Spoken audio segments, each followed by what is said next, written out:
Экологи Лукойл Западной Сибири приняли участие в видеосовещании с Природнадзором Югры. Они обсудили результаты искусственного воспроизводства осетровых пород рыб и подвели итоги по рекультивации нефтезагрязненных земель в 2020 году.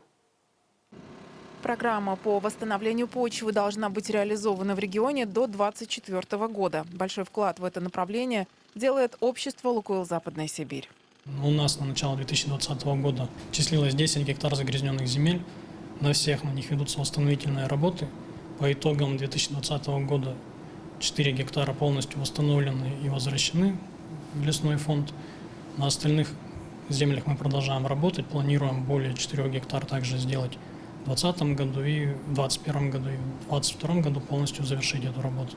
Также общество оказывает помощь в производстве водных биологических ресурсов. При содействии нефтяников Опертышский бассейн регулярно пополняется мальками особо ценных пород рыб – осетра и муксуна.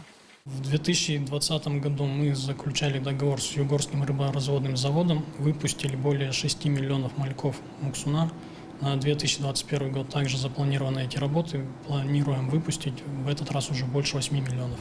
За поддержку экологических проектов и за многолетнее партнерство общество «Лукойл Западной Сибирь» наградили дипломом 24-го международного телевизионного экофестиваля «Спасти и сохранить». Также нефтяникам-экологам вручили символическую статуэтку в виде взлетающей ввысь золотой Гагары.